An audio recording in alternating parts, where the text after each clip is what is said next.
কলেজের প্রফেসরকে ভালোবাসাই ছিল আখির জীবনের সবথেকে বড় ভুল।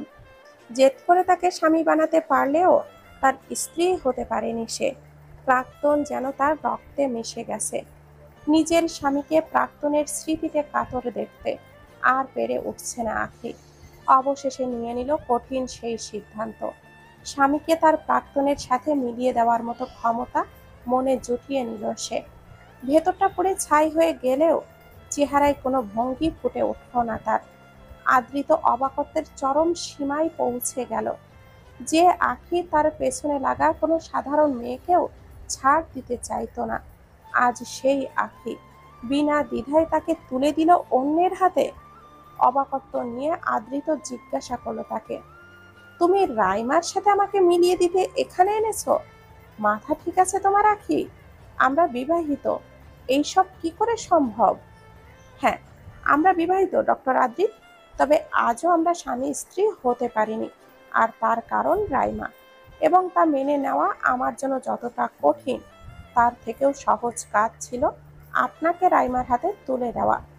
সামাজিক বন্ধনের জোর নিয়ে আমি আপনাকে পেতে চেয়েছিলাম, তবে জানা ছিল না মনের বন্ধন সামাজিক বন্ধনের অনেক ঊর্ধ্বে। আর আপনার মনের বন্ধন আমার মনের সাথে দূর দূর অবধিও নেই। তাই বলে এটা কোনো উপায় হতে পারে? তবে আপনিই বলুন, সঠিক উপায় কি হবে? আপনি জীবনে অন্যের স্মৃতিতে কাতর হয়ে কাটাবেন, আর আমি আপনার ভালোবাসার কাঙ্গাল হয়ে থাকবো? আপনি ভালোই জানেন আমি ৮-১০টা অবলা মেয়ের মতো না, সত্য জ্ঞানে বিশ্বাসী। কল্পনা জ্ঞান নিয়ে অবলা হয়ে জীবন কাটানোর মেয়ে আমি না। আপনি রাইমাকে ভালোবাসেন তা জানলে আমি কখনোই আপনাকে বিয়ে করতাম না। আপনি চিন্তা করবেন না, আমি বাড়ির সবাইকে বুঝিয়ে নিব, আর ডিভোর্সটাও তাড়াতাড়ি পাবেন। বাকি আপনারা নিজেদের বিয়ের প্ল্যানিং করুন। চলি, আমার কাজ আছে। আখি, আমার কথা শোনো। আদ্রিতের পিছু ডাকে দাঁড়ালো না আখি। আদ্রিত পিছু আসতে নিলে তার হাতটা ধরে নিল রাইমা। কোমল স্বরে বলল তাকে, কি হলো আদ্রিত? আজ ৬ মাস পর আমরা আবারও আশার কিরণ ফিরে পেলাম। অবশেষে আমাদের এক হওয়ার একটা উপায় তো বেরোলো, আর তুমি তা অস্বীকার করতে চাইছো? হাত ছাড়িয়ে নিল আদ্রিত। বেশ কর্কশ স্বরেই শাসালো তাকে, দেখো রাইমা, আমরা অ্যাডাল্ট, এখনো তো টিন এজে রয়ে যায়নি যে মনের টানের কাছে দুর্বল হয়ে পড়ে যাব। যেভাবেই হোক, ওর সাথে আমার বিয়ে হয়ে গেছে, আর তুমি আমার অতীত। এটাকে মেনে নিয়ে জীবনটা গুছিয়ে নেওয়াটাই ভালো। কথাটা কাকে বোঝাচ্ছ তুমি? আমাকে না নিজেকে? মনকে মানিয়ে নেওয়া এতটাই সহজ ছিল, তবে আজ বিয়ের ৬ মাস পরেও ওকে কেন স্ত্রীর মর্যাদা দিতে পারোনি? কেন এখনো আমার সাথে যোগাযোগ রাখো বলো? আদৃত নিশ্চুপ হয়ে দাঁড়িয়ে রইল। তার কাছে নেই কোনো জবাব। রাইমা সেই সুযোগে তাকে জড়িয়ে ধরে নিয়ে মনটা হালকা করতে চাইলে বেশ সরে দাঁড়ালো আদৃত। তুমি ভালো করেই জানো রাইমা, গায়ে পড়া আমার পছন্দ নয়। তুমি আমাকে পছন্দ করো আদ্রিত, এটা তুমি নিজের মুখে বলেছ, তবে আমার কাছ থেকে কেন এত দূরত্বে থাকো? অনেক বিরহের পর তোমাকে ফিরে পেয়েছি আদৃত, আমাকে আর ছেড়ে দিও না। আমি জানি তুমিও আমায় ভালোবাসো। আদৃত দ্বিতীয় কোনো বাক্য ব্যয় করল না, দাঁড়িয়ে রইল প্রতিক্রিয়াহীন হয়ে। আখি আদৃত্যের নাম মাত্রই এক পাগল নারী। ওর স্ত্রীর স্বীকৃতি পাওয়ার জন্য কতই না সাধনা ছিল তার।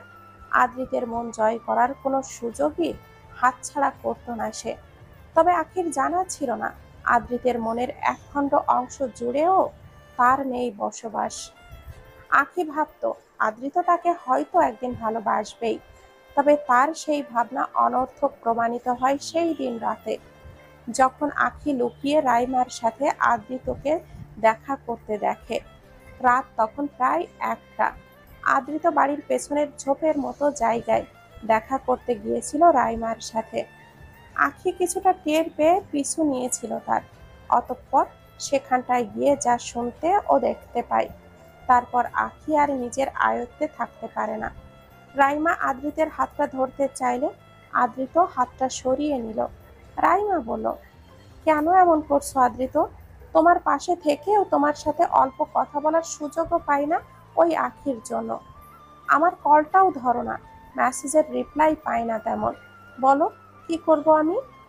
রাইমা, আমি বিয়ে করে নিয়েছি, এখন যেভাবেই হোক আমাদের নিজেদের জীবনে মানিয়ে নিতেই হবে। তোমার তো আখিকে পছন্দ না মোটেও, তুমি তো আমাকে পছন্দ করো, তবে ওর সাথে কিভাবে মানিয়ে নিবে? হ্যাঁ, আমার আখির কোনো কার্যকলাপই পছন্দ না, ওকে আমি পছন্দ করি না, কিন্তু আমার কপালে ওই লেখা ছিল, যা হবার হয়ে গেছে, এখন এসব মেনে নেওয়াই ভালো হবে। আমি ওর সাথে মানিয়ে নেওয়ার চেষ্টা করছি, হয়তো মানিয়েও নিব, এটাই নিয়তি। তুমিও জীবনে এগিয়ে যাও। কথাটা বলে আদ্রিত চলে আসতে নিলে আখি তার আগেই সেখান থেকে প্রস্থান করে। বিছানায় শুয়ে পড়ে আখি। আদ্রিত এইসবের কিছুই টের পায় না। আখির পাশে শুয়ে পড়ে সেও। তবে তখন আর বাধা মানেনি অশান্ত মন। যাকে ভালোবাসে তার অপছন্দের ব্যক্তি হয়ে তার পাশে থাকার কোনো মানেই নেই আখির কাছে। আদ্রিত কক্ষে প্রবেশ করলো।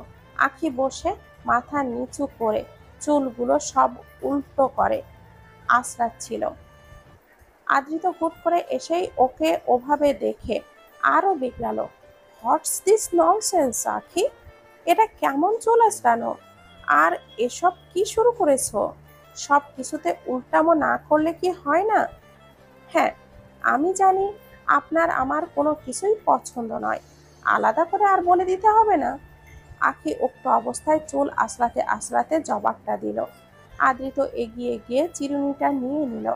আখি বেশ ক্ষিপ্ত হয়ে মাথা তুলে তাকালো আদ্রিতের পানে। আখি, তুমি যতই বাচ্চামো করো না কেন, তোমার বোঝার ক্ষমতা স্বাভাবিকের চেয়েও অনেক উপরে। তোমার কাছ থেকে এসব আশা করা যায় না। আমাদের বিয়ে হয়ে গেছে, এখন আর অতীত না টানলে হয় না। দেখুন ডক্টর আদ্রিত, অতীত আমি টানছিলাম না, সেই ছোটবেলা থেকেই আপনার পেছনে পড়েছিলাম। 6 মাস আগে আপনার বউ হয়েছি। তবে কখনো কি আপনি আমার সাথে মানিয়ে নিতে চেয়েছিলেন? কখনোই না। কারণ ছিল শুধু রাইমা। যা জানার পর তা আমি মেনে নিতে পারি না। আমি তো তোমায় বিয়ের দিনই বলেছি আমার সময় লাগবে, কারণ তোমাকে আমি সবসময় ছাত্রী হিসাবেই দেখেছি। কিন্তু বিয়ে যখন করেছি, একজন স্ত্রী হিসাবেও তো মেনে নিব। আমি আপনার দয়ার পাত্রী নই ডক্টর আদ্রিত, আমি আপনার ভালোবাসা চেয়েছি, দয়া নয়।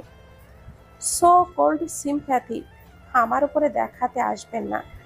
আপনি বিয়ের ব্যবস্থা করুন, বিয়ের সকল ফাংশনে বেস্ট ডান্সার হিসাবে হ্যাঁ আমি তো থাকবই। রাতের খাবারের পর আখি আদ্রিতের বাবারা একত্রে বসলেন। আখি আদ্রিতের কাছ থেকে সব শোনার পর আদ্রিতকে উদ্দেশ্য করে বললেন ডক্টর আশরাফ, আদ্রিত, আখি আমার একমাত্র মেয়ে, ও আমাকে সবকিছু খুলে বলেছে। দেখো বাবা, তুমি যদি আমাদেরকে বিয়ের আগে রাইমার কথা বলতে, তবে কখনোই আখি তোমাকে বিয়ে করতে চাইতো না। আমি ওকে এই শিক্ষা দেইনি, আর আমরাও বিষয়টা সুন্দরভাবে মেনে নিতাম। তুমি শুধু তোমার বাবা আর আমার সম্পর্ক নষ্ট হয়ে যাবে ভয়ে এমন সিদ্ধান্তটা নিলে, তা কি মেনে নেওয়া যায়? স্যার, যা হবার হয়ে গেছে, আমি আর আখি মানিয়ে নিলেই তো হয়।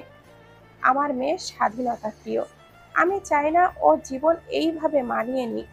তোমাদের মধ্যে যখন সেই সম্পর্ক, সেই ভালোবাসার সম্পর্কই নেই, তবে এই সম্পর্ক রেখেও লাভ নেই। মাত্র 6 মাস হয়েছে।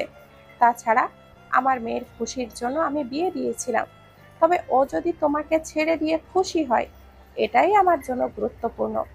কিন্তু স্যার, এতে করে আপনাদের আমাদের সম্মান। দেখো আদ্রিত, সম্মানের দোহাই দিয়ে জীবন বিষাদময় করে তো আর লাভ নেই।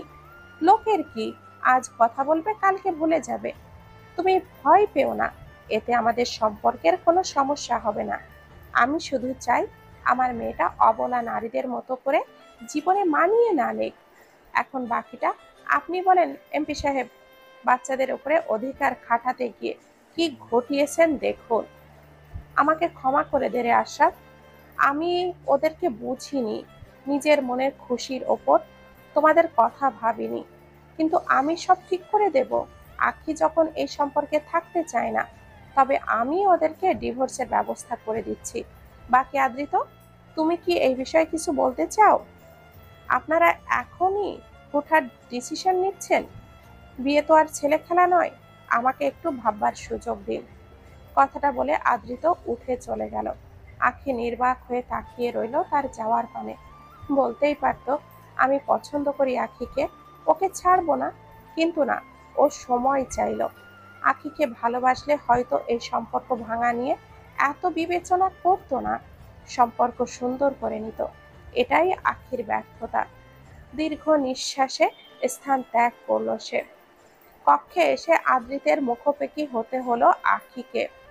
আদৃত বেশ রাগী অবস্থায় নিজেকে দমন করে নিয়ে গম্ভীর স্বরে বলল, আমাদের স্বামী স্ত্রীর গোপন কথাগুলো তুমি এভাবে বলে বেড়াবে? আমি তা কখনো ভাবিনি। কি সম্মান রয়ে গেল আমার ওনাদের সামনে? আমি শুধু সত্যটা বলেছি। এখানে আমার আর কিছুই করার ছিল না।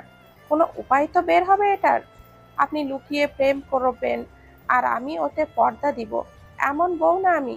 আপনি যখন অন্যতে খুশি, তবে আমি কেন আপনাতে খুশি খুঁজবো? আমি কখন লুকিয়ে প্রেম করলাম? বলেছি তো সময় লাগবে।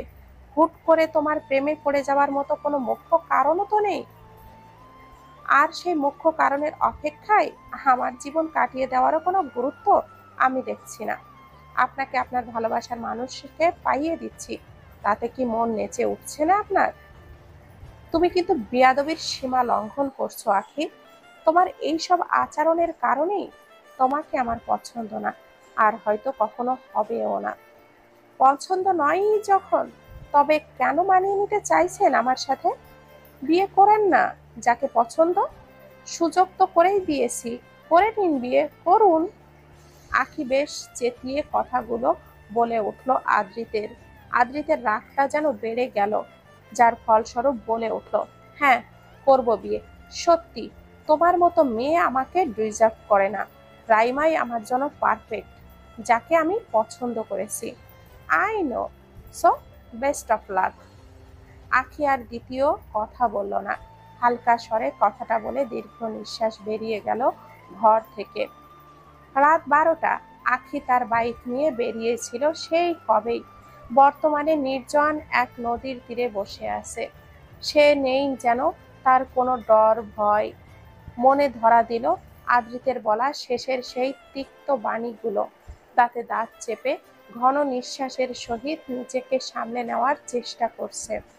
রাগ দমন করতে না পেরে বলতে লাগলো খানিক চেঁচানো স্বরে, কেন, কেন, কেন আপনি আমার সাথে এমনটা করলেন? কি ক্ষতি করেছিলাম আমি আপনার?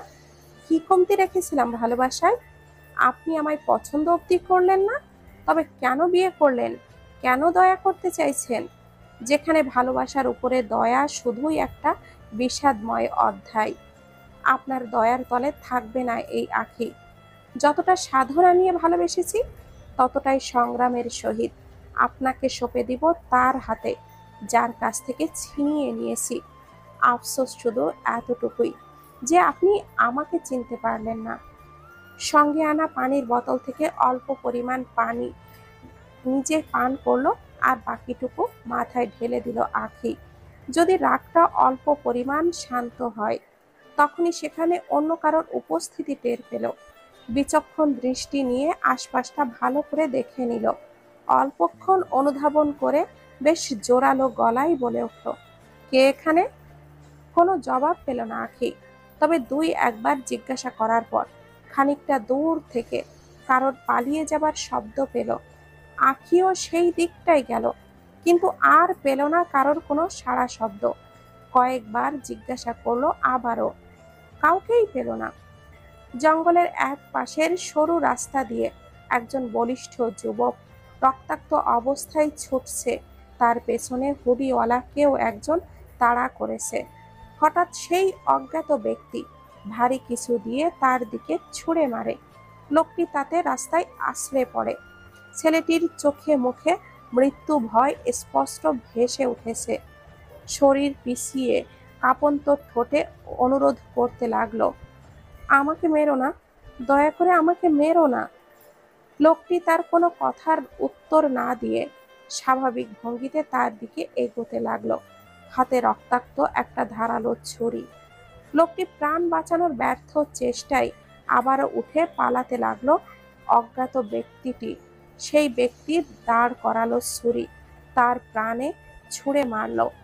ছুরিটা ঠিক লোকটার মুখের এক প্রান্তে ঢুকে মাথার পেছন দিয়ে বের হয়ে গেল। লোকটি মাটিতে পড়ে মৃত্যুর যন্ত্রণায় কাতরাতে শুরু করে। অজ্ঞাত সেই ব্যক্তি তার পাশে এগিয়ে যায়, তার মাথা থেকে ছুরিটা টান দিয়ে বের করে তাকে পাল্টে তার বুক বরাবর ছুরি ঢুকিয়ে তার মৃত্যু নিশ্চিত করলো। রাত ৩টে। আদ্রিতের চোখে ঘুমের খোঁজ নেই। আখির চিন্তা বেশ ভর করেছে আজ ওকে। এত রাতে আখি কখনো ঘরের বাইরে থাকে না। অভিমান এক পাশে করে তাকে ফোনও করেছিল কয়েকবার, তবে ওর ফোনটা অফ। অন্য কাউকে বিষয়টা জানানোর এখনো উচিত হবে কিনা বুঝে উঠতে পারছে না। আখিকে বলা কথাগুলোতে এখন নিজের মনেও খারাপ লাগার অনুভূতির সৃষ্টি করেছে। আদ্রিত কখনো এতটা রাগে না, তবে আজ নিজেকে আয়ত্ত করতে পারেনি। আখি বরাবরই আদ্রিতের নামে পাগল। হঠাৎ করে ওর এমন মতামত মেনে নিতে পারছে না সে। অনুশোচনা আর আখির উপেক্ষা উভয়ই মনের দহন আরো প্রখর করলো আদ্রিতের। আখির অপেক্ষায় রাত্রি কাটালো সে। রাত্রের শেষ প্রহরে ঘুম আসলো তার চোখ জুড়ে। আখিকে এই মাত্র একটা বড় ট্রাক এসে ছিটকে ফেলে দিল বেশ দূরে। আদ্রিত চিৎকার করে ওকে গিয়ে জড়িয়ে ধরলো। আখি, কিচ্ছু হবে না তোমার, আমি আছি তো। আখি আদ্রিতের অশ্রুসিক্ত নয়ন মুছে দেওয়ার ব্যর্থ চেষ্টা করলো কাঁপা কাঁপা হাতে, কিন্তু ততক্ষণে অনেক দেরি হয়ে গিয়েছে। নিঃশ্বাস ফুরিয়ে গেল তার। আখি ওর কোলেই ঢলে পড়লো মৃত্যুর কোলে। আদ্রিত নিঃস্ব হয়ে গেল মুহূর্তেই। আখি বলেই বুকফাটা আর্তনাদে ফেটে পড়ল সে। ঘুম ভেঙে গেল আদ্রিতের। ঘেমে নেমে একাকার দুঃস্বপ্ন মনের ভাবটা আরো অশান্ত করলো। ঝটপট ফোনটা খুঁজলো। সকাল ৬টা বাজে তখন। আদ্রিত আবারও আখিকে কল করলো, তবে ফোনটা এখনো অফ, যা আদ্রিতের দুশ্চিন্তা প্রখর করলো। হুটহাট আদ্রিত বেরোলো কক্ষ থেকে। ঘরের বাকি সদস্যদের জিজ্ঞাসা করেও আখির কোনো খোঁজ পায়নি। আখির পরিচিত সবাইকে কল করেও তার কোনো খবর পেল না। এবার ওকে খোঁজার সিদ্ধান্তে ছন্ন ছাড়া এক পাখির মতো ঘর থেকে বেরোতে নিলে তখনই সামনে পড়ল আখি। আদ্রিতের প্রাণে প্রাণ এলো। কঠোর স্বরে জিজ্ঞাসা করলো তাকে, কোথায় ছিলে তুমি? যেখানে ইচ্ছা ছিলাম। আখি গা ছাড়া ভাব নিয়ে কথাটা বলে আদ্রিতের পাশ কেটে কক্ষে চলে আসে। আদ্রিতও তার পিছু নেয়। কক্ষে ঢুকতেই আদ্রিত আখির হাতটা পাকড়াও করে। বেশ রাগের সহিত বলে ওঠে, সারা রাত বাইরে কাটিয়ে এখন আমাকে দেমাক দেখাচ্ছ? কোথায় ছিলে? ফার্স্ট অফ অল আমার হাত ছাড়েন। You don't have the right. Adrit খানিকটা অস্বাভাবিক নিয়ে আখির হাতটা ছেড়ে দিল। অতঃপর আবারও জিজ্ঞাসা করলো, কোথায় ছিলে? কিছু ছেলেদের সাথে নাইট ক্লাবে ছিলাম। What rubbish! আমি জানি তুমি কেমন, সো টেল দ্য ট্রুথ। আপনি তো ভারী পিছলে লোক। ক্লাসেও তো এক প্রশ্ন দ্বিতীয়বার করেন না, আর এখানে থামছেনই না। কোথায় ছিলে বলো? আরে ভাইজান, আমি হসপিটালে ছিলাম। রাতে আর বাড়ি ফিরতে ইচ্ছে হয়নি তাই। হসপিটালের কোথায় ছিলে? তুমি হুট করে ওখানেই বা যাবে কেন? হে আল্লাহ! এই, আপনাকে ডাক্তার কে বানিয়েছে? ভালো নামকরা সাংবাদিক হতে পারতেন। যত সব। নিন আপনার কেবিনের চাবি। আমার কেবিনের চাবি তুমি কোথায় পেলে? আর তুমি কি আমার কেবিনে ছিলে রাতভর?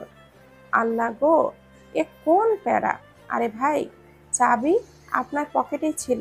তাছাড়া ওটা আপনার কেবিন, কোনো রাজার সিংহাসন নয় যে গিয়ে থাকতে পারবো না। দয়া করে গোসলটা করতে দিন, ক্লাস আছে। আখি সোজা ওয়াশরুমে ঢুকে পড়ল। আদ্রিত বিরক্ত নিয়েই দাঁড়িয়ে রইল। কলেজে চলে এলো আদ্রিত। ক্লাসের বাহিরে দাঁড়িয়ে কারোর সাথে ফোনে কথা বলছিল রাইমা। তখন পাশ কেটে যাচ্ছিল। তখনই আখিকে আসতে দেখে ইচ্ছে করে হোঁচট খায়। আদ্রিতের পাশে আসার কোনো সুযোগই যে সে বৃথা যেতে দিবে না। তখন ঠিক গিয়ে রাইমা আদ্রিতের ওপরেই পড়ল। সেখানেই উপস্থিত সবাই বেশ বিস্ময়কর দৃষ্টি স্থাপন করলো তাদের ওপর। দৃষ্টিটা আখির চোখেও স্পষ্ট ধরা দিল। আখি অনেকটা পাশে ছিল তখন দুজনার। আদৃত ঝটফট রাইমাকে সরালো নিজের থেকে। তখন ওর দৃষ্টি গেল আখির দিকে। আখি কিছু না বলেই স্থান ত্যাগ করলো। সরি আদৃত, হোঁচট খেয়ে গিয়েছিলাম। ইটস ওকে, কথাটা বলে আদৃত স্থান ত্যাগ করলো। রাইমা মনে মনে বেশ খুশি হলো। ওটা অ্যাক্সিডেন্টালি হয়নি আদৃত। এই আখি যখন তোমাকে আমার কাছ থেকে কেড়ে নিয়েছিল, আমারও ঠিক এইভাবে খারাপ লেগেছিল। আর ওকেও ঠিক একই অনুভূতির সম্মুখীন হতে হবে। অতঃপর রাইমাও তার কাজে চলে গেল। আখির বারবার দৃশ্যটা চোখে ভাসছে। রাগে গাটা জ্বলে যাচ্ছে। মুষ্টিবদ্ধ হাতে বারবার রাগ দমনের ব্যর্থ চেষ্টা করছে। এদিকে পাশে বসে লিজা বলেই যাচ্ছে, ওই রাইমা ম্যাম না ইচ্ছে করে আদৃত স্যারের পিছু নেয়। স্যারও ম্যামকে বেশ আশকারা দেয়। আচ্ছা, তুই ওনার স্ত্রী হয়েও কিছুই বলতে পারছিস না? আজ কেমন ঢং করে পড়ে গেল। ইচ্ছে করেই পড়েছে। আর জাস্ট স্টপ ইট লিজা, বিরক্ত লাগছে। এটা ওদের ব্যাপার, তোর কেন এত লাগছে? আখি বেশ রেগে উঠে চলে গেল। লিজা হতবাক হয়ে তাকিয়ে রইল আখির যাওয়ার দিকটায়। কোথাও যেন শান্তি খুঁজে পাচ্ছে না সে। ভালোবাসায় এত দহন জানলে হয়তো এসবে আর এগোতো না।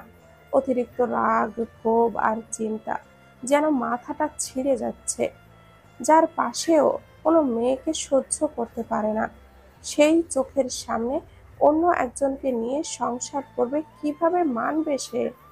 বন্ধ একটি কক্ষে লুকিয়ে রেখেছে নিজেকে। নিজের অক্ষমতা কারোর কাছে ধরা দিতে চায় না। তাই তো বন্ধ কক্ষে খানিকক্ষণ নিজেকে দমাতে চাইল। অতঃপর রাগ চাপাতে না পেরে অতিরিক্ত রাগের বশে উঠেই দেওয়ালে সজোরে হাত দিয়ে ঘুষি দিল। একবারে তার মন ভরল না। পরপর বেশ কয়েকটা ঘুষি মারল। ফলস্বরূপ হাতের সেই অংশটা ফেটে রক্ত গড়াতে শুরু করলো। অতঃপর ফ্লোরে ধপাস করে বসে পড়ল। চোখ দুটি লাল বর্ণ ধারণ করেছে। কোনো ভাবভঙ্গি নেই। নিশ্চুপ হয়ে বসে রইল। কিছুক্ষণ পর উঠে দাঁড়ালো, নিজেকে গুছিয়ে নিল। অতঃপর বেরিয়ে ওয়াশরুমে চলে গেল। পানিতে কিছুক্ষণ হাত চুবিয়ে বেশ আরাম অনুভব করলো। অতঃপর হাতে ব্যান্ডেজ করে নিয়ে নিজের কাজে যাবে। তখনই লাশ কাটা ঘরের দিকে কিছু একটা শব্দ শুনতে পেল। বর্তমানে লাশ কাটা ঘরে কেউ নেই যতটুকু আঁখি জানে। তাই কৌতূহল বশত সেই দিকটাই গেল। দরজাটা বেশ খোলা। আখির মনে সন্দেহ কাজ করলো। ঢুকে গেল লাশ কাটা ঘরে। সেখানে কাউকে না পেলেও অপর দিকের দরজাটা খোলা পেল। আখি সেই দিকটাই ছুটে গেল, তবে কাউকে পেল না। কিন্তু তা কিভাবে হতে পারে? আখি স্পষ্ট এখান থেকে কিছু শব্দ পেয়েছিল, যেন কারা মৃদু স্বরে কথোপকথন করছে। আখি চিন্তিত হয়ে দাঁড়িয়ে রইল। ঠিক তখনই আখিকে পেছন থেকে ডাক দিল, ডক্টর মিজান। আখি ম্যাম, আপনি এখানে? ডক্টর মিজান, লাশ কাটা ঘরে একটু আগে আপনি ছিলেন? নো ম্যাম, আমি এখনই আসছি এখানে। আসলে আজ সকালে এসে দেখি দুটি লাশ মিসিং। প্রথমে ভেবেছি নার্সেরা হয়তো আমাকে না বলে এমন কাণ্ড ঘটিয়েছি। তবে খোঁজ নিতে গিয়ে জানলাম কেউ এই বিষয়ে কিছুই জানে না। হাসপাতালের কোথাও লাশ নেই। এখানে এখন এসেছিলাম বিষয়টি আবারও যাচাইয়ের জন্য। কিন্তু সত্য এটাই যে আজও দুটি লাশ চুরি হয়েছে। হোয়াট? ডাক্তার আশরাফকে বিষয়টা জানিয়েছেন? না, এখন যাচাই করে বলতে যেতাম। আমি যাচ্ছি ওনার কাছে। আখি চলে গেল তার বাবার কাছে। ডক্টর আশরাফ খবরটা শুনে হতভম্ব হয়ে গেলেন, বেশ রেগেও গেলেন। ওরা কোথায় থাকে সব? আর সিসিটিভি ক্যামেরাগুলো কি হয়? হসপিটালের রেপুটেশন নিয়ে আতঙ্কিত হতে হচ্ছে এখন আমাকে। এদের একটাকেও আমি ছাড়বো না। পাপা, হাইপার হচ্ছ কেন? সিসিটিভি সিস্টেম আজও হ্যাক করা হয়েছিল। আর শুধু তো আমাদের হসপিটালে না, শহরের আরও কয়েকটা হসপিটাল থেকেও ঠিক একইভাবে ইদানিং লাশ চুরি হচ্ছে। যে বা যারাই এইসব কাজ করছে ভেবে চিন্তে প্ল্যানিং করে করছে। তাই তুমি হাইপার না হয়ে স্টেপ নাও। আমি চলি, আমার ক্লাস আছে। প্রিন্সেস, তুমি ক্লাসে অ্যাটেন্ড করো, আমি দেখছি বিষয়টা। আখি চলে গেল তার ক্লাসে। তবে আদ্রিতের ক্লাস টাইমে বেরিয়ে গেল ক্লাস থেকে। ক্লাসে ঢুকেই আদ্রিত ক্লাসে এক নজর বলিয়ে নিল। কোথাও আখিকে দেখতে পেল না। মনের ভেতর কেমন যেন খালি লাগা কাজ করতে শুরু করলো। ক্লাস চলাকালীন দরজার পানে বারবার নজর গেল। কখন জানি সেই চঞ্চল রমণীর আগমন ঘটে। কই, এমন কিছুই তো ঘটল না। প্রথমবারের জন্য নিজের নেওয়া কোনো ক্লাসে বিরক্তি আর খাপছাড়া ভাব জন্মালো আদ্রিতের। মনের মধ্যে কোথাও জানি একটা অপরাধবোধ উকি দিচ্ছে বারবার। ক্লাস শেষে আদ্রিত আখির খোঁজ নিতে লাগলো, কিন্তু পেল না। অবশেষে ওর বান্ধবী লিজাকে ডেকে পাঠালো। লিজা, আখি কোথায় আজ? ক্লাস করলো না যে? স্যার, জানি না, আজ কেমন জানি অদ্ভুত ব্যবহার করলো। বাকি সকাল ক্লাস করেছে, তবে আজকে আপনার লেকচার আছে শুনে কোথায় জানি চলে গেল। হাতটাও কিভাবে যেন ক্ষত করে নিয়েছে। সকালে তো ভালোই দেখলাম। কিছু বলেছে ও? আর কিছু বলছেও না স্যার। এখনো কোথায় জানি না, আমিও খুঁজেছি, তবে ওকে কোথাও পাওয়া যাচ্ছে না। যাও তুমি। লিজা চলে গেল। তবে আদ্রিতের সংশয় কাটলো না। ফোন করছে আখিকে বারবার, তবে তার ফোনটাও ধরছে না। হঠাৎ কক্ষে প্রবেশ করলো রাইমা। আসতে পারি আদ্রিত বাবু?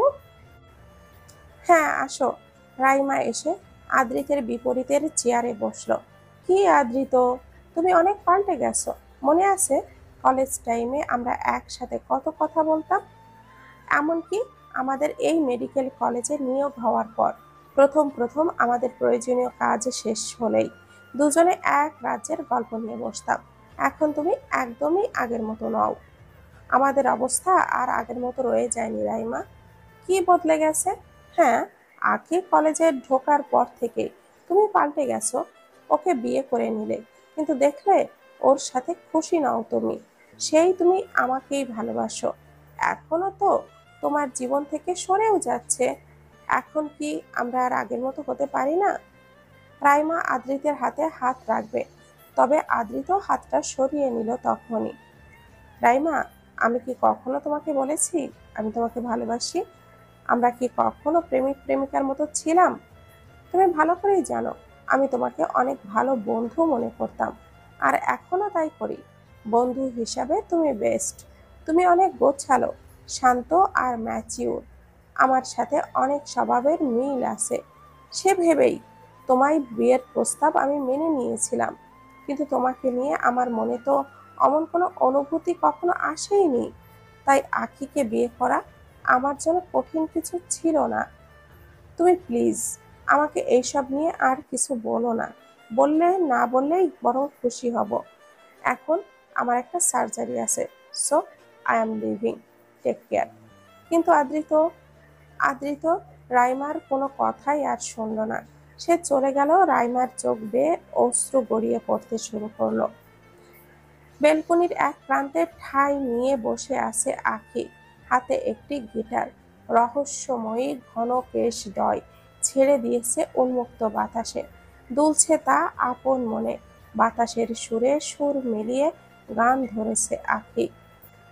কেন রোদের মতো হাসলে না, আমায় ভালোবাসলে না, আমার কাছে দিন ফুরালেও আসলে না। এই মন কেমনের জন্মদিন, চুপ করে থাকা কঠিন, তোমার কাছে খরস্রোতাও গতিহীন।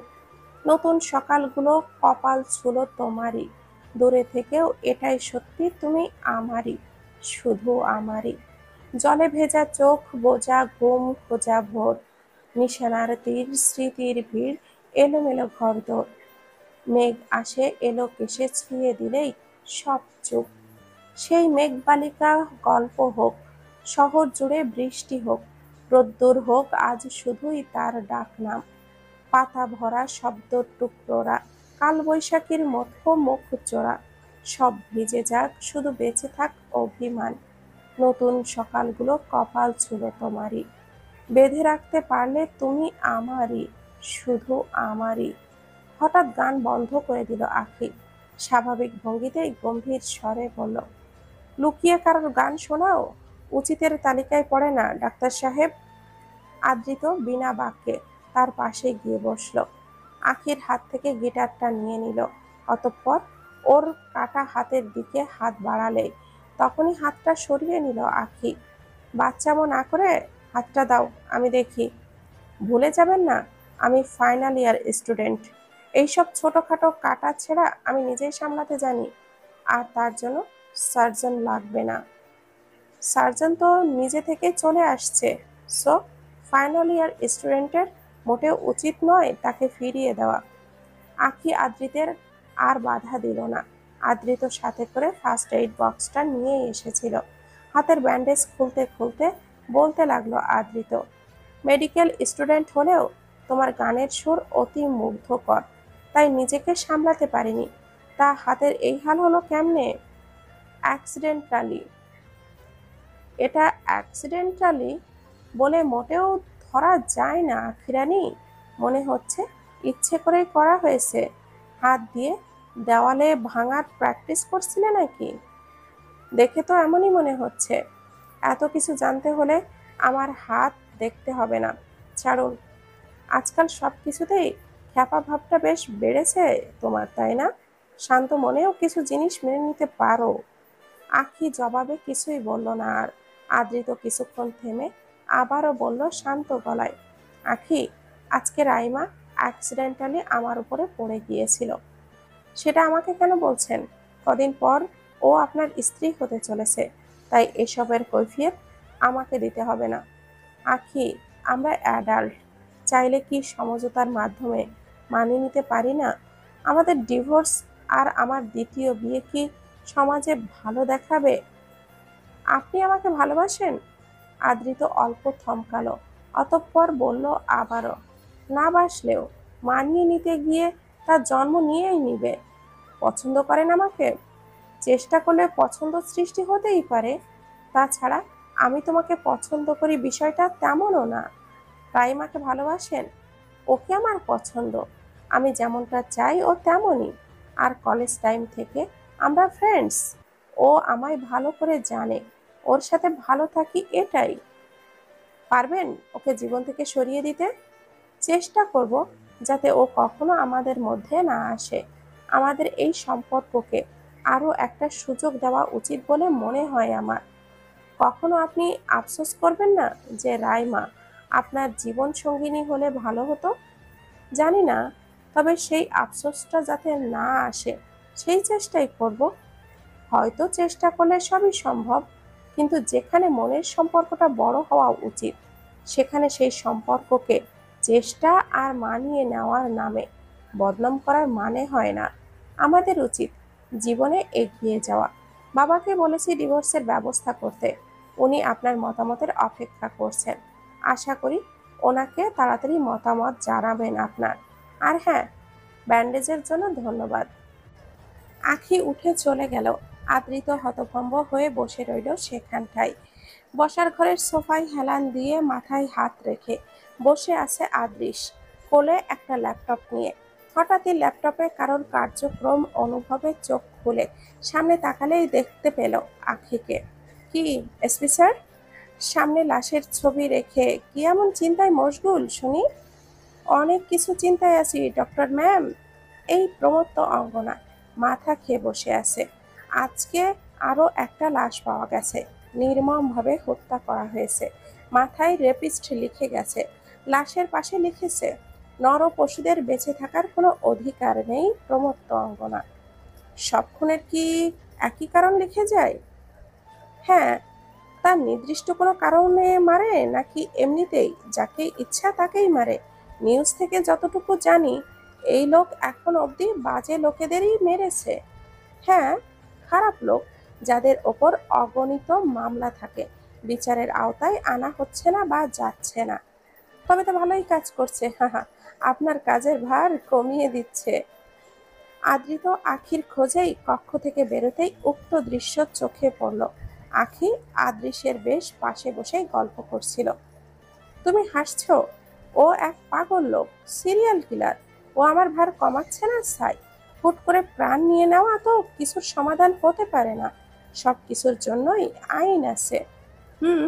আচ্ছা, আপনার মাথা থেকে প্রমত্ত অঙ্গনার ভার তো নামাতে পারবোই না, তবে কিছু সময় চিল করাতে পারি আপনাকে। আর তা কিভাবে, ডক্টর ম্যাম? তখনই কলিং বেল বাজলো। আখি ছুটে গেল সেই দিকে। অতঃপর দুটো বাক্স নিয়ে ভেতরে আসলো। এই যে, চিল করার ঔষধ। পিৎজা খেয়ে ভালো একটা হরর মুভি দেখবো টিভিতে একসাথে। That's great. চলে আসো। তা প্ল্যানিং করে দুটো পিৎজা আনলে নাকি? হ্যাঁ, রাত 1টা বাজে। এত রাতে এই ঘরে আমি আর আপনি ছাড়া আর কেউ জেগে নেই। হা হা হা। ঘুম আসছিল না, তাই প্ল্যানিং করেই নিলাম। চলেন, একটা ভালো মুভি লাগান তো। আদ্রিত নিশ্চুপ হয়ে ওপর থেকে সবকিছু দেখছে। অনেকটা রাগ হচ্ছে তার, তবে রাগের নির্দিষ্ট কারণ খুঁজে বের করতে অক্ষম সে। আর সেখানে দাঁড়িয়ে রুমে চলে গেল সে। বিছানায় শুয়ে পড়লেও শান্তির কোনো খোঁজ পাচ্ছে না। না, বারবার আখি আর আদৃশের একত্রে বসে থাকার দৃশ্য চোখে ভেসে ওঠে। তাকে বিরক্ত করছে ব্যর্থ চেষ্টা। পরপর আদৃত উঠে বসল। অতঃপর কক্ষের বাইরে হাঁটা ধরল। আখি পিৎজা খাচ্ছে আর মুভি দেখছে। আচমকা ঝড়ো হাওয়া বইতে লাগলো। বেশ খানিকটা ঘরের ভেতরেও প্রবেশ করে। আখির উন্মুক্ত চুলগুলো দোলাচ্ছে। আখি মুভি দেখছে আর মাঝে মধ্যে আদৃশের উদ্দেশ্যে মুভি নিয়ে এটা ওটা বলছে। আদৃশ হঠাৎই মুভি থেকে দৃষ্টি সরালে নজর গেল সেই মায়াবিনী রূপসীর ওপর। এ যেন এক সৌন্দর্যের প্রতীক। তার চঞ্চল কেশ বহুল ছুঁয়ে দিতে বড্ড মন চাইছে তার। এই আকুল চাহিদা ইচ্ছে থাকলেও পূরণে ব্যর্থ আদৃশ। তাকিয়ে আছে এক নজরে। হুটহাট আখির দৃষ্টি গেলে আদৃশের পানে। ভুরু কুঁচকালো সাথে সাথেই। কি এসপি স্যার, সুন্দরী মেয়ে দেখেননি আগে, নাকি অন্য কারণ এভাবে তাকানোর? নাকি আমাকে কোনো খুনির সাথে মিলিয়ে দেখতে চাইছেন? আরে তা না, আসলে দেখছিলাম কতটা নির্ভয় হলে মধ্যরাতে এইভাবে পিৎজা খেয়ে কেউ ভূতের মুভি এনজয় করতে পারে। তো এখানে বড় বিষয় কিসের? আপনি তো করছেন না, আমি তো পুলিশ। আমার কর্তব্য আমাকে ভয় পাবার অনুমতি দেয় না ম্যাম। সাহস বুক থেকে আসে জনাব, কারোর প্রফেশন থেকে নয়। হুম। তোমার সাথে আমার কথাই জেতা কখনোই হবে না। তখনই সেখানে আদ্রিতের আগমন ঘটল। তোর আর কোনো কাজ নেই আদৃশ? অনেক রাত হয়ে গিয়েছে, ঘুমিয়ে পড় যা। আখি, চলো ঘুমাবে। এমনভাবে বলছেন যেন আমাকে কোলে নিয়ে ঘুম পাড়াতে হবে আপনাকে। আপনি গিয়ে ঘুমিয়ে পড়ুন। হ্যাঁ আদৃত, জাস্ট চিল। এত সিরিয়াস হলে কি লাইফ চলে? সেই ছোটবেলা থেকেই তুই এমন। আর কখন জীবন এনজয় করবি? আমি আমার মতো আমার জীবন এনজয় ঠিকই করছি। আচ্ছা বুঝেছি, নে পিৎজা খা। আমি পিৎজা কথাটা ফুরানোর আগেই আখি বলল, খান না। জানি, তাই ডাকিওনি। তুমি ঘুমাতে চলবে কি না বলো? অবশ্যই এখন না, মুভি পুরো দেখে তারপর আসবো। চুপচাপ চলো আখি, সকালে ক্লাস আছে। জানি আছে, ওইসব আমি দেখে নিব। এখন যান। তাহলে তুমি আসবে না? কতবার মানা করব? তুমি আজকাল অনেক অবাধ্য হচ্ছ আখি। এখানে বাধ্যবাধকতার তো কোনো কারণ নেই, তাই এই আয়োজন। তুমি আসবে কি না? সোজা কথাই আসবো না। আখি, কালকে সকালে ক্লাস আছে, চলে আসো। আর আমি তোমার শিক্ষক, সেই হিসাবে এতটুকু সম্মান তো আমি ডিজার্ভ করি। আখি আদ্রিতের সম্মান মাথায় রেখেই আর কিছু না বলে সেখান থেকে প্রস্থান করলো বেশ তেজ নিয়ে। আদ্রিত ওর পিছু যাবে, তখনই আদৃশ বলে উঠল, তুই তো ওকে ডিভোর্স দিতে চলেছিস আদৃত, তাই এখন আর ওর ওপরে এত দাবি না রাখলেও পারিস। ডিসিশন এখনো পেন্ডিংয়ে, তাই তুই এই বিষয়ে মাথা না ঘামালেও পারিস। নিজের কাজ কর। সোজা সাপটা জবাবে চলে গেল আদৃত। জবাবটা বেশি একটা ভালো লাগলো না আদৃশের। আখি শুতে যাবে, তখনই আদৃতের ফোনটা বেজে উঠল। রাইমা নামটা স্পষ্ট ভাসছে। নামটা দেখতেই আখির বুকটা মোচড় দিয়ে উঠল। তখনই আদৃত এসে ফোনটা হাতে নিয়ে আখির দিকে তাকালো। আখি তাচ্ছিল্য করে বলল, হুম, তাহলে এইসব দেখাতে এনেছেন? বললেই পারতেন, আখি তোমার কাটা ঘায়ে নুনের ছিটা দেব, আসো। তুমি কিন্তু ভুল ভাবছো আখি। আসলে আসলে নকলে যাই বলেন না কেন, সত্য চাপা পড়ে যাবে না। যা ইচ্ছে তাই করেন, I don't care. Good night. আখি ওপাশ হয়ে শুয়ে পড়ল। এদিকে আদ্রিতের ফোনটা বেজেই যাচ্ছে। বেশ বিরক্ত হলো আদ্রিত। কেটে দিল ফোনটা, সাথে সাথেই অফ করে দিল সেটা। আখি নিজেকে আয়ত্ত করে নিয়ে ঘুমানোর মনোনিবেশ করলো। আজও নিদ্রা আদ্রিতের পক্ষে নিতে নারাজ। কোনো মতেই সে যে ধরা দিবে না, যেন পণ করেছে। মনে উঠছে আখির সাথে কাটানো অজস্র স্মৃতি।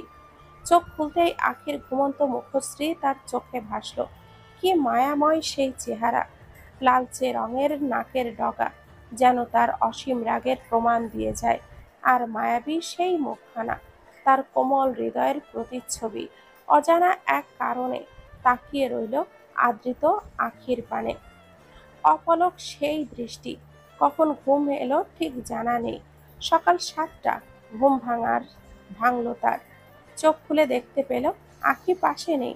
ওর ক্লাস, তাই হয়তো তাড়া করে চলে গেছে। আদ্রিত আর সেদিকে মাথা ঘামালো না। উঠে ফ্রেশ হয়ে নিল।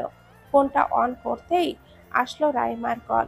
আদ্রিতের চেহারায় আবারও বিরক্তি আসলেও তার তোয়াক্কা না করেই ফোন ধরল। কি রাইমা, আমার ফোন পেয়েই ফোনটা অফ করে দিলে আদ্রিত? কেন এমন করছো? আমাকে একটা উপায় তো দাও। রাইমা, আমি বুঝতে পারছি না তুমি আসলে চাইছোটা কি। আমি তো ক্লিয়ার করে সব বলেছি। কিসের অপেক্ষা করছো তুমি? কি ঠিক আছে তোমার আমার জীবনে, বলো তুমি। রাইমা, আমার একটু পর সার্জারি আছে, যেতে হবে। এখন আর কথা বলতে পারবো না।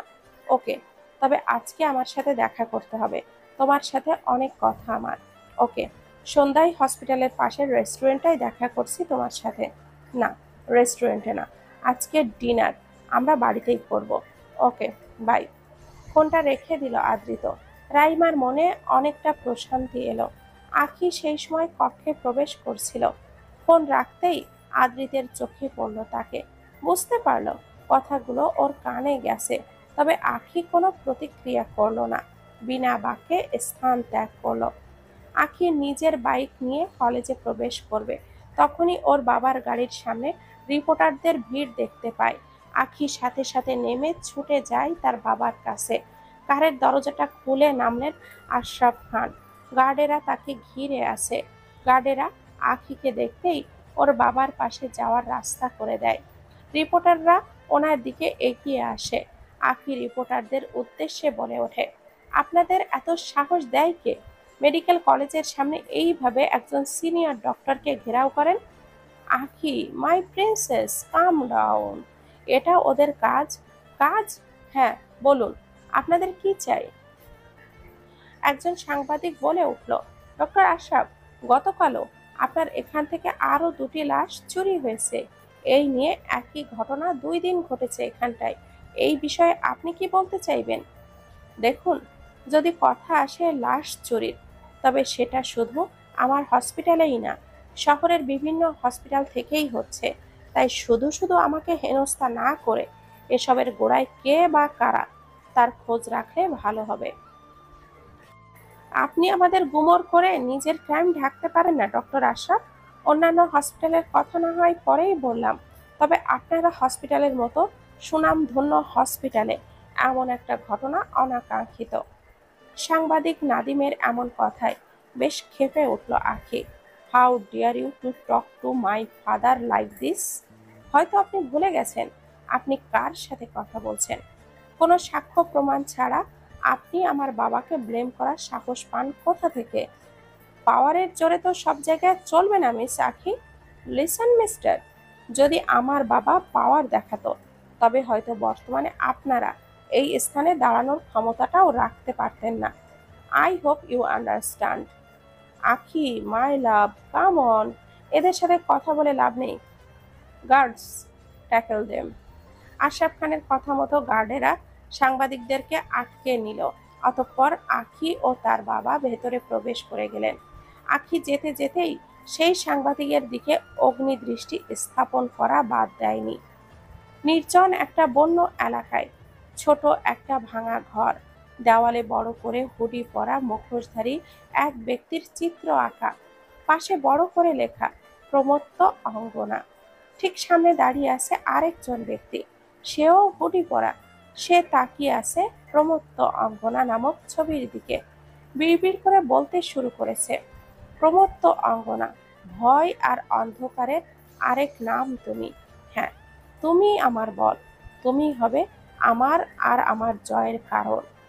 অতঃপর পাশ থেকে একটা ছুরি নিয়ে ঠিক চিত্রটির মাথা বরাবর ঢুকিয়ে দিল লোকটি। জরুরি সার্জারি শেষ করে আদ্রিত তার কেবিনে যাচ্ছিল, তখন দুটি ছাত্রের কথোপকথন তার কানে এলো। শিহাব, কি ভাবছিস? দেখ, এই উত্তম সময় আখিকে প্রপোজ করার। ওর ডিভোর্স হয়ে যাচ্ছে শুনেছি, ও এখন সিঙ্গেল। কিন্তু পুরো কলেজের ছেলেরা ওর উপরে লাড্ডু। ও কলেজের ক্রাশ, আমাকেই কেন অ্যাকসেপ্ট করবে? কপালে থাকলে পড়েও তো নিতে পারে, ট্রাই করে দেখ। কথাটা আদ্রিতের গায়ে লাগলো, এগিয়ে গেল সেই দিকে। ছেলেগুলোর কাছে গিয়ে বলল, তোমরা দুজন এখনই আমার কেবিনে আসো। কথাটা বলে আদ্রিত স্থান ত্যাগ হলো। শিহাব আর শাহান ঘাবড়ে গেল, দুজনেই আদ্রিতের পিছু গেল। আদ্রিতের কেবিনে ঢুকে পর পর আদ্রিত ওদের বসতে বলল। অতঃপর শান্ত হয়ে অতি স্বাভাবিকভাবে বলল, দেখো, তোমরা ফাইনাল ইয়ার স্টুডেন্ট, যথেষ্ট ম্যাচিওর। তোমাদের এই বিষয়ে এইভাবে বলা হয়তো আমার ঠিক হচ্ছে না, তবে তোমাদের কথাটা মাথায় রাখা উচিত। আখি আমার স্ত্রী। ডিভোর্স হচ্ছে কি না তা নিয়ে তোমাদের মাথা না ঘামালেও চলবে। ও ডক্টরেট ডিগ্রি অর্জন করতে এসেছে, আর তোমরা সবাই তাই পড়ালেখাতে মনোযোগ দিলেই ভালো হয়। ওকে ডিস্টার্ব না করলে খুশি হব। ওকে স্যার, তোমরা আসতে পারো। দুজনই মাথা নিচু করে চলে গেল। আখির ভালো বন্ধু শিহাব। আখি কিছু নিয়ে ওর সাথে কথা বলতে গেলে শিহাব তেমন আগ্রহ নিয়ে আজ আর কথা বলল না, বরং বাহানা দেখিয়ে চলে গেল। এতে করে আখির বেশ খটকা লাগলো বিষয়টা। সাথে সাথে শাহানকে জিজ্ঞাসা করলো সে, শাহান, শিহাবের কি হয়েছে? ভালো করে কথা বললো না, ওইভাবে চলে গেল যে, কেমন যেন আপসেট দেখাচ্ছে ওকে। অতঃপর শাহান আখিকে সবকিছু খুলে বলল। আখির অনেক রাগ হলো এতে। ডক্টর আদ্রিতের সাথে আমি কথা বলছি। আখি প্লিজ, এটাকে যেতে দে, আমাদের এক্সাম খুবই নিকটে। এই সময়টাতে শিহাব আর কোনো ঝামেলায় জড়াতে চাইছে না, তাই স্যারের কথা মতো ও তোর থেকে দূরত্ব বজায় রাখছে। যেতে দে তুই ওকে। শাহান চলে যায় কথাটা বলে, তবে আখির মন শান্ত হলো না। এগিয়ে গেল আদ্রিতের কেবিনের উদ্দেশ্যে। আদ্রিতের কেবিনে নক করলো আখি। রাইমা ভেতরে আসতে বলল, কিন্তু আদ্রিতের পরিবর্তে রাইমাকে সেখানটায় দেখে মোটেও ভালো লাগলো না আখির। হুটহাট সে প্রশ্ন করলো, ম্যাম, ডক্টর আদ্রিত কোথায়? ওর বর্তমানে একটা সার্জারি চলছে। ও, উনি আসলে বলে দিবেন। আমি এসেছিলাম ফ্রি হলে আমাকে একটা কল দিতে। ও হয়তো আজ আর তোমাকে কোনো সময় দিতে পারবে না। ও আজ আমার সাথে বাইরে যাবে, তাছাড়া রাতে আমার বাড়িতে ডিনারও করবে। ও, ওকে ম্যাম, এনজয়। আখি বেরিয়ে এলো কেবিন থেকে। রাইমা সন্তুষ্ট হলো এবার। আদ্রিতকে আমার কাছ থেকে কেড়েছিলি আখি, তার সুদ সমেত ফিরিয়ে দিতে যে হবেই আমায়। আদ্রিত সার্জারি শেষে কেবিনে ফিরছিল, তখনই আখিকে তার কেবিন থেকে বেরোতে দেখল। আখি, তুমি আমার কেবিনে, কিছু বলবে? বলার তো অনেক কিছুই ছিল, কিন্তু আপনি আপনার হবু বউ নিয়ে এত ব্যস্ত হবেন জানতাম না। দিনভর ঘোরাফেরা আর রাতভর আড্ডার প্ল্যান আপনার, তার উপরে আমি আর কি বলতে যাব? What nonsense! এসব কে বলেছে তোমায়? বলো, কি বলবে? Don't worry, enjoy your time. আমি বলার সঠিক কথা সঠিক সময়ে ঠিকই বলে দেব। আমার ক্লাস আছে, চলি। আখি চলে গেল। আদ্রিত ভ্যাবাচাকা খেয়ে গেল, কিছু বুঝতে না পেরে কক্ষে প্রবেশ করলো। অতঃপর কক্ষে রাইমাকে দেখে আসল কথা বুঝতে তার আর বাকি রইল না। সে জিজ্ঞাসা করলো, তুমি কি বলেছো আখিকে রাইমা? কামন আদ্রিত, আমি কি বলবো? ও তোমাকে কিছু বলতে এসেছিল। আমি বলেছি তুমি সার্জারিতে।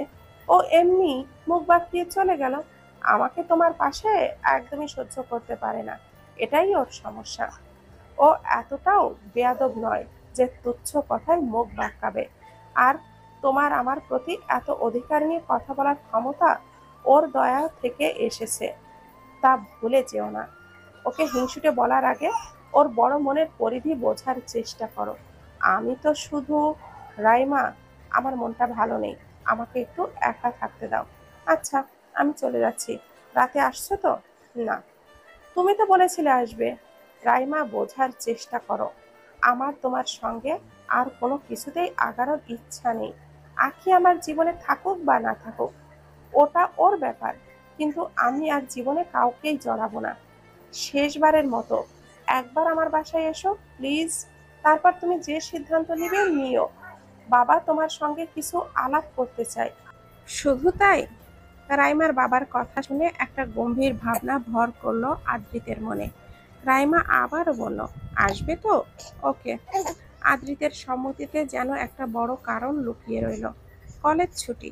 আখি কানে ব্লুটুথ আর হাতে ফোন নিয়ে বেরোলো। রাস্তার পাশে গিয়ে দাঁড়িয়ে ফোন ঘাঁটতে লাগলো। আদ্রিত সুযোগ পেল ওর সঙ্গে কথা বলার। ঠিক তখনই তার পিঠে একটা পাথরের মতো কিছু এসে লাগলো। পেছনে তাকিয়ে দেখে আবারও একটা চিরকুট, পাথরে মোড়ানো। আশেপাশে কেউ নেই। আদ্রিত বরাবরের মতোই চিন্তিত হয়ে উঠল, কিন্তু ভেতরের লেখাটি তার মনের ভীতি আরো দ্বিগুণ করল। পরক্ষণেই মন শক্ত করে নিল। এসবে কান দিলে চলবে না, ওভাবে সবকিছু শেষ করে দিতে পারে না সে। চিরকুটটা ছিঁড়ে ফেলল। তারপর আখির দিকে হাঁটা শুরু করলে লক্ষ্য করলো আখির থেকে হালকা দূরত্বে থাকা একটা ট্রাক দ্রুত গতিতে ওর দিকে এগিয়ে আসছে। আদ্রিত আখি বলে চিৎকার করতে করতে ছুটেছে, কিন্তু আখি গান শুনতে ব্যস্ত। তার ডাক শুনছেই না। ট্রাকটি একদম কাছে চলে আসতেই আখি তৎক্ষণাৎই সরে দাঁড়াবে, আর এর আগেই আদ্রিত তাকে টেনে নিজের সাথে জড়িয়ে নিল। ট্রাকটা দাঁড়ালো না, চলে গেল। আদ্রিত বেশ শক্ত করে আখিকে ধরে রেখেছে। আখি বিস্মিত হয়ে দাঁড়িয়ে আছে। আদ্রিতের এত কাছে সে আগে কখনো আসেনি। অস্বাভাবিকতায় নিজেকে দ্রুত আদ্রিতের কাছ থেকে ছাড়িয়ে নিল। আদ্রিত এখনো আতঙ্কিত। ধ্যান কোথায় থাকে তোমার? এখন যদি কিছু হয়ে যেত, বুঝতে পারছো? ফার্স্ট অফ অল, ট্রাকটা আসার আগেই আমি সরে গিয়েছিলাম। আর সেকেন্ডলি, আমাকে নিয়ে এত টেনশনের মানে নেই, আমি নিজেকে সামলাতে পারি। আখি আর কিছু না বলেই চলে গেল। আদ্রিতের মনের সংশয় আর কাটল না। আখি তার বাসায় ফিরে এসেছে। কক্ষে শায়িত অবস্থায় ফোনের স্ক্রিনে আদ্রিতের সঙ্গে ওর বিয়ের ছবিগুলো দেখছে। আখি মন খুলে হাসছে, আর আদ্রিত তাকিয়ে আছে তার দিকে। চোখে তার অসীম মুগ্ধতা পরিলক্ষিত, তবে তা মনের ভুল ছাড়া আর কিছুই মনে করে না এখন আখি। আদ্রিত ভুলবশত ছাড়া এইভাবে তাকাবে কেন? ভালো তো বাসেনি কখনো আদ্রিত তাকে। অজস্র অশান্ত ভাবনা তার। ব্যর্থতার মনোভাব প্রকাশের কোনো উত্তম পন্থাও জানা নেই আখির। ভালোবাসা ত্যাগ দেওয়া কি আদৌ এত সহজ? আদ্রিত হসপিটাল থেকে সোজা রাইমার বাসায় চলে গেল। ইচ্ছে না থাকলেও নির্দিষ্ট উদ্দেশ্যে যেতে হলো তাকে। গভীর চিন্তায় মগ্ন আদ্রিত। চাইলেই সে কিছুই ঠিক করতে পারছে না। ব্যর্থতা তার চেহারায় স্পষ্ট। ঠিক তখনই রাইমার আগমন, হাতে কফির মগ। আদ্রিত, তোমার জন্য কফি। উঠে ঠিক হয়ে বসে কফির কাপটা নিল সে। কফিতে চুমুক দিয়ে বলল, তা কি বলবে বলো? তোমার বাবা কোথায়? তুমি কি শুধুই জরুরি কথা শুনতেই এসেছো? আমার সঙ্গে কিছু সময় কাটাতে মন চায় না তোমার? তোমার মাথা ঠিক আছে রাইমা? তুমি কেমন উদ্ভট হয়ে গেছো? আমি আর কিভাবে বললে তুমি বুঝবে যে আমাদের মধ্যে আর কিছুই নেই? আমি আখিকে বিয়ে করেছি, ওর সাথে থাকতে চাই। আর ও থাকতে না চাইলে দেখা যাবে, কিন্তু আমার জীবনে দ্বিতীয় কেউ আসবে না। তোমার বাবার কোনো কথা থাকলে ওনাকে ডাকো, নইলে আমি বেরিয়ে যাচ্ছি। তুমি আসতে চাইছিলে না বলেই তো বাবার নাম করে আনতে হয়েছে। বাবা একটা কাজে গেছে, তুমি একবার বোঝার চেষ্টা করো। আমায় একটা সুযোগ দাও। তুমি আমার সঙ্গে আর কোনো কথা বা যোগাযোগ রাখবে না, না রাখলে খুশি হব রাইমা। আদ্রিত উঠে গেল। রাইমা পেছন থেকে বলে উঠল, আর কত আদ্রিত, আর কেন? এমন তো নয় তুমি আখিকে ভালোবেসে ফেলেছো।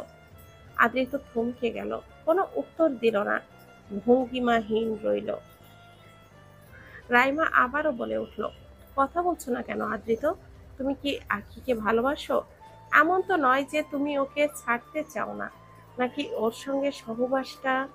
Raima, mind your language. See, তুমি আমার বন্ধু, এটা ভাবতেও এখন আমার লজ্জা লাগছে। কতটা নিচে নেমেছো তুমি। আদ্রিত চলে গেল। রাইমা অশ্রুসিক্ত নয়নে তাকিয়ে রইল। আখি তার আর আদ্রিতের বিয়ের ছবিগুলো দেখছিল। কত স্মৃতি মনে পড়ছে ওর। দরজায় টোকা পড়তেই স্বাভাবিক হলো, মুখে হাসি রেখে দরজা খুলে দিল। পাপা, তুমি? ভেতরে এসো। প্রিন্সেস, তুমি আজ বাড়িতে এসেছো আর এত চুপচাপ বসে আছো? এটা আমার একদমই ভালো লাগছে না। আশরাফ খান কথা বলতে বলতে এসে বিছানায় বসলেন। সঙ্গে সঙ্গেই আখি গিয়ে ওনার কোলে মাথা রেখে শুয়ে পড়ল। পাপা, আজ আমার অনেক পড়া ছিল, তাই ক্লান্ত। আমার মেয়ে আগেও পড়তো, কিন্তু কখনো এত ক্লান্ত হতে দেখিনি। আখি ঘরে থাকা মানেই তো ঘর ভরপুর। আজ কি হলো? পাপা, কিছু না। তুমি আদ্রিতকে ডিভোর্স দিয়ে খুশি তো? দেখো, আদ্রিত ভালো ছেলে। ওর সঙ্গে তোমার বিয়ে আমরা ছোটবেলায় ঠিক করেছিলাম। তারপর যখন জানলাম তুমি ওকে পছন্দ করো, তখন আর কিছু না ভেবে বিয়ে দিয়েছিলাম। তাছাড়া ওর সাথে বিয়ে হলে তুমি সব সময় আমাদের পাশেই থাকবে, তাই আর দ্বিতীয়বার কিছুই ভাবিনি।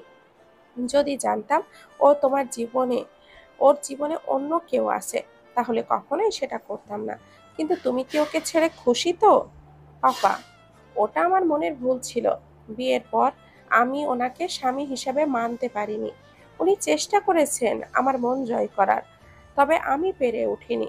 উনি আমার মতো নয়, তাই আমি ওনাকে ছেড়ে দিতে চাই। আর ওনার জীবনে রাইমা আগে থেকেই ছিল, তবুও উনি মানিয়ে নেওয়ার চেষ্টা করেছেন। এক্ষেত্রে যখন আমিই মানতে পারছি না, তখন কি ওদের মিলিয়ে দেওয়া ভুল সিদ্ধান্ত? আমি শুধু এই সম্পর্ক থেকে মুক্তি চাই। প্লিজ পাপা, মুক্তি দিয়ে দাও আমাকে। তুমি যদি এই সম্পর্কে খুশি না হও, তাহলে তোমার খুশির জন্য আমি সবকিছু করতে পারি, তাই এটাও মেনে নিয়েছি। কিন্তু যদি জানতে পারি বা জানতাম আদ্রিত তোমাকে ঠকাচ্ছে, তাহলে ওর প্রাণে প্রাণ থাকতো না। পাপা, এইসব কি বলছো? এমন কিছু না। স্যার আদ্রিতের মতো মানুষই হয় না, কখনো এসব ভেবো না। আখি চট করে উঠে বাবাকে জড়িয়ে ধরে কথাগুলো বলল। আখি জানে তার স্বার্থে আঘাত লাগা কোনো কিছু তার বাবা সহ্য করবে না, তাই সব দায় নিজের ঘাড়ে নিয়ে নিয়েছে। আদ্রিতের কোনো অনিষ্ট আখি সহ্য করতে পারবে না। ওকে মাই প্রিন্সেস, এখন চলো বাইরে চলি। আমার ময়না মুক্ত পাখি, একা কক্ষে বসে থাকা মেয়ে না। গহীন মন, ছুটছে নাদিম। প্রাণ বাঁচানোর এটাই যেন উত্তম পন্থা এখন। গলায় ঝুলানো ক্যামেরা, হাতে কিছু কাগজ, সম্ভবত এগুলোই তার প্রমোশনের চাবিকাঠি। প্রাণপণে ছুটলেই যেন গহীন বন, ছুটছে নাদিম। প্রাণ বাঁচানোর এটাই যেন এখন উত্তম পন্থা। গলায় ঝুলানো ক্যামেরা, হাতে কিছু কাগজ, সম্ভবত এগুলোই তার প্রমোশনের চাবিকাঠি। প্রাণপণে ছুটলেই যেন জয় সুনিশ্চিত। তবুও সে আশা পূর্ণতা পেল না। গুলির প্রচণ্ড আঘাত থেকে সে রক্ষা পায়নি। ঠিক পিঠ বরাবর গুলি লাগতেই মাটিতে আছড়ে পড়ল নাদিম। ঘাতক লোকটির সামনে এসে দাঁড়ালো। নাদিম তখন যন্ত্রণায় কাতরাচ্ছে। ঘাতক তাকে চিৎ করে শুইয়ে দিল, গলা থেকে খুলে নিল ক্যামেরাটি। হাতের কাগজগুলো অনেক আগে ছিটকে পড়েছে। লোকটি সেই কাগজগুলো একত্র করে ভাঁজ করলো, তারপর নিজের হুডির পকেটে ভরে নিল।